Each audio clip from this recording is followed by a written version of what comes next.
माझ्या मायामध्ये कोण गावबी लागण करते मी गावची शिरप्या आया?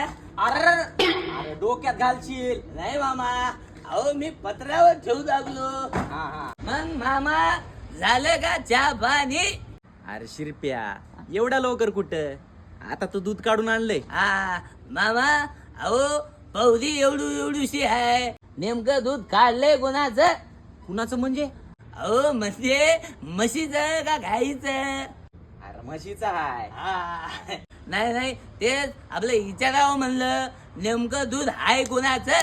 कसं आहे, काही जणाला म्हशीचं दूध आवडतं, काही जणाला गाईचं दूध आवडतं, आणि काही जणाला अहो शेळीचं दूध आवडतं. हो मामी म्हणत होत्या तुमच्या मामाला दूध लई आवडतंय. वय वय वय वय 1 लिटर म्हणून नको, 2 लिटर म्हणून नको, दिसलं दूध की पिऊन टाकतो. माईला मामा, सगळं दूध तुम्हीच पिऊन टाकशाल, काही दूध लेकराला बी राहू द्या. हा अहो म्हशीचं हो.